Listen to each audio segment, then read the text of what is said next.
Go. Alright, peace to the family. It's your bro Q-Monte, just tapping in with you guys again for the day. So today we're in Staples Center, right? And Staples Center has been bringing out a different energy out of me, you know what I'm saying? We're around a lot of, renowned names and big figures and public figures and blue checks and all that.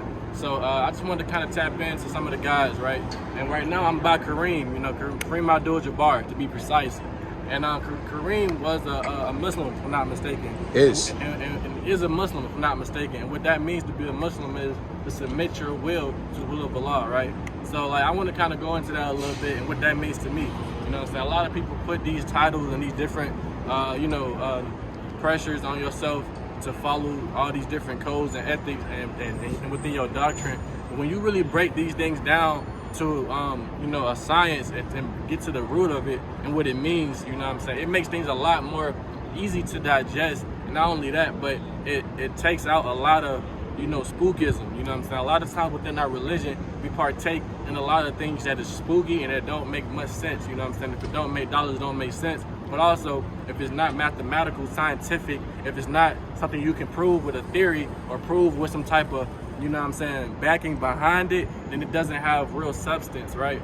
So, for example, Kareem Abdul-Jabbar, let's break down what he did in the NBA and let's compare that to, a common man, right? So Kareem submitted himself to the will of Allah by, putting himself in position to, have the most points in NBA history, right? You know what I'm saying? Also, the brother also was the only person to score 100 points in the game, if I'm not mistaken. No. He didn't score 100? No. What did he do? Nah, he had the most points in NBA history. He never did like a lot of points in the game before? Yeah, but not the most. That was Wilt Chamberlain. Wilt Chamberlain? Yeah. All right, so that's my fault. But nonetheless, he had the most points in NBA history. What that means is bro really dedicated himself to his craft. You know what I'm saying? Back in the day, you could say that NBA was a little bit easier. You can go that route and trying to discredit him by saying he had no competition. But ultimately, he got the stats, right? So, you know what I'm saying? He has the numbers to prove and to, validate himself as one of the greats, you know what I'm saying? And ultimately, that's all it really boils down to, you know what I'm saying? I think Drake had a line where he was talking about talking about money, right? Because isn't that what matters the most in this world that we living in? You know what I'm saying? A lot of times people get fixated upon the number or the dollar amount. And what that really means is, and what that really proves is, it just proves the work that you already did. So without having numbers for some shit, it would just be people talking about what they did. Without having data and analytics, it wouldn't be nothing that we can see on paper that can, represent the real life and the physical. So just going forth and what we want to do and what we are going to do, we're going to put numbers on the board. We're going to score many, many points, you know what I'm saying? You're going to watch us in this journey, and you're going to probably look at us and think that, wow, these brothers are doing amazing things.